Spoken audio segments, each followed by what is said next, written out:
औज़ुबिल्लाहिमिनश्शैतानिर्रजीम बिस्मिल्लाहिर्रहमानिर्रहीम अल्लाहुम्मा सल्लि अला सय्यिदिना व मौलाना मुहम्मदिन व अला आलिहि व अस्हाबिहि व बारिक व सल्लिम व सल्लि अलैहि।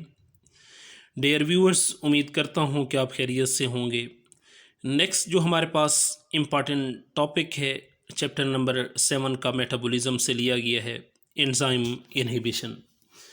तो इस चीज़ को देखते हैं कि एंजाइम इनहिबिशन क्या होता है। Sometimes enzymes are not able to perform their role due to presence and interference of some chemical at the reaction site. This phenomena is called enzyme inhibition.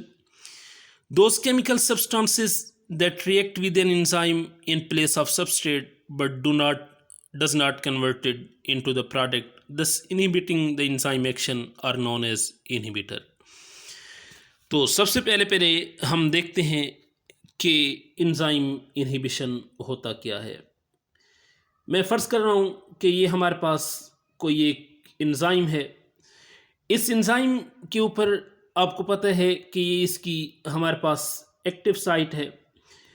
इस एक्टिव साइट के ऊपर substrate का molecule आकर attach हो जाता है, लेकिन कभी कभार ऐसा होता है कि सबस्ट्रेट की शेप भी और साथ कोई केमिकल पड़े होते हैं, उनकी शेप भी सेम होती है, जो कि एक्टिव साइट पर आकर अटैच हो जाते हैं। अब जैसे ही ये एक्टिव साइट पर आकर अटैच होते हैं तो इसकी वजह से एंजाइम का जो फंक्शन होता है ब्रेक डाउनिंग का, वो क्या हो जाता है, स्टॉप हो जाता है। जब एंजाइम अपना फंक्शन नहीं कर पाता तो इस फिनोमेना को हम किस चीज़ का नाम देते हैं, एंजाइम इनहिबिशन का नाम देते हैं। और ऐसे तमाम मॉलिक्यूल्स, ऐसे तमाम केमिकल्स जो कि एंजाइम को अपना फंक्शन नहीं परफॉर्म करने देते, एंजाइम के जो दुश्मन हैं, उन दुश्मनों का क्या नाम है, उन्हें हम किस चीज़ का नाम देते हैं, इनहिबिटर या एंजाइम इनहिबिटर का नाम देते हैं। ये बात याद रखनी है कि एंजाइम जो है वो टेम्परेरी भी इनहिबिटर टेम्परेरी भी एंजाइम की एक्टिव साइट को ब्लॉक कर देते हैं या परमानेंट भी ब्लॉक कर सकते हैं। इस हवाले से इनकी 2-3 टाइप्स भी हैं, उनका भी जिक्र करते हैं। अब ऐसी कौन सी चीज़ें हैं, ऐसे कौन से फैक्टर्स हैं, ऐसे कौन से केमिकल्स हैं जो कि एंजाइम को अपना फंक्शन नहीं करने देते, तो उनमें बात याद रखिएगा कि पॉइजन्स हैं, साइनाइड्स हैं, एंटीबायोटिक्स हैं और कुछ और भी ड्रग्स वगैरह हैं जो कि एंजाइम को अपना फंक्शन नहीं करने देते।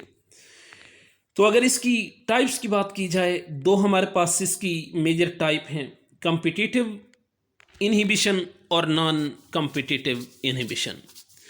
तो कॉम्पिटिटिव इनहिबिशन नाम से जाहिर है कि यहाँ दो चीज़ों का कंपटीशन होगा, मुकाबला होगा। कौन सी दो चीज़ों का मुकाबला होगा, इसको यहाँ से रीड आउट करके समझ लेते हैं।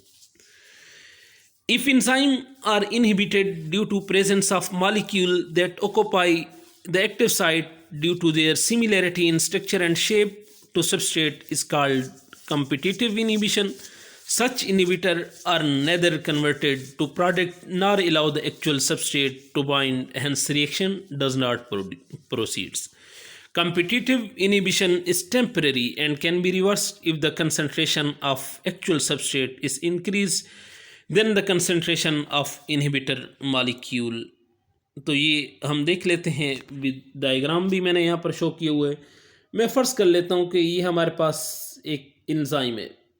तो इस एंजाइम पर क्या है कि इस एंजाइम पर कोई मॉलिक्यूल आकर अटैच होता है। मैं इनहिबिटर की बात कर लेता हूँ। तो ये इनहिबिटर यहाँ पर आकर अटैच होता है, ये टेम्परेरी एंजाइम को क्या कर देता है, टेम्परेरी एंजाइम को ब्लॉक कर देता है, जिसकी वजह से एंजाइम अपना फंक्शन नहीं कर सकता। लेकिन यहाँ पर ये बात याद रखनी है कि अगर हमारे पास जो सबस्ट्रेट है, सबस्ट्रेट के मॉलिक्यूल की तादाद यहाँ पर ज़्यादा हो जाती है, तो ये क्या करेंगे, इसके साथ मुकाबला करेंगे। अब मुकाबला करने के नतीजे में कॉम्पिटिटिव इनहिबिशन के अंदर एंजाइम जीत जाता है, सबस्ट्रेट जो है वो क्या है, जीत जाते हैं मुकाबला। तो जैसे ये मुकाबला जीतते हैं तो ऑटोमेटिकली ये यहाँ से रिमूव हो जाता है। इसकी जगह कौन सी चीज़ आ जाती है, इसकी जगह हमारे पास सबस्ट्रेट का मॉलिक्यूल आकर अटैच हो जाता है। इस तरह की जो कंपटीशन होती है, मुकाबला जो होता है, इसे हम किस चीज़ का नाम देते हैं? Enzyme inhibition, enzyme competitive inhibition का नाम देते हैं। डायग्राम के अंदर भी मैंने शो किया हुआ है। तो अब जैसे ही हमारे पास कोई इनहिबिटर का मॉलिक्यूल आता है तो रिएक्शन जो है वो स्टॉप हो जाता है, लेकिन जैसे ही ख़त्म हो जाता है, चला जाता है कंपिटिटर मॉलिक्यूल, इनहिबिटर मॉलिक्यूल, तो दोबारा रिएक्शन प्रोसीड हो जाता है। अब नॉन कम्पिटिटिव इनहिबिशन का नाम क्या है? कि यहाँ पर मुकाबला नहीं होता इन सबस्ट्रेट का और इसका इनहिबिटर का, बल्कि यहाँ पर क्या होगा कि the structure and shape of this inhibitor do not resemble, उसके अंदर एक जैसे थे कम्पिटिटिव एंजाइम इनहिबिशन के अंदर, लेकिन इसके अंदर इनहिबिटर और सबस्ट्रेट की शेप एक जैसी नहीं होती। तो फिर क्या होता है कि ये हमारे पास जो क्या कहते हैं, एक तो सबस्ट्रेट का मॉलिक्यूल एक्टिव साइट के साथ आकर अटैच हो जाएगा, लेकिन यहाँ पर मुकाबला नहीं होता, बल्कि एंजाइम के ऊपर एक्टिव साइट के अलावा एक और साइट, एक और जगह मौजूद होती है। इस साइट को, इस जगह को जो नाई होती है जिसके साथ इनहिबिटर मॉलिक्यूल आकर अटैच होता है, इस जगह को, इस साइट को हम एलोस्टेरिक साइट का नाम देते हैं। एलोस्टेरिक साइट के इसे नाम दिए जाते हैं। अब इसके अंदर क्या होगा कि they alter the globular shape of the enzyme, enzyme का जो हमारे पास ग्लोबुलर स्ट्रक्चर है, ग्लोब लाइक स्ट्रक्चर है, ये क्या हो जाएगा? चेंज हो जाएगा। And damage the active site of enzyme, enzyme की जो एक्टिव साइट है वो भी डैमेज हो जाएगी। Thus, the actual substrate will not be able to bind the active site and the reaction stop. तो इसकी वजह से क्या होगा कि हमारे पास रिएक्शन स्टॉप हो जाएगा। तो ये हमारे पास कम्पिटिटिव और non competitive inhibitor with examples मैंने आपको बता दी हैं। तो इस टॉपिक से रेलेवेंट आपका कोई इशू हो तो आप पूछ सकते हैं। नेक्स्ट वीडियो तक की इजाज़त दीजिए। अल्लाह हाफ़िज़।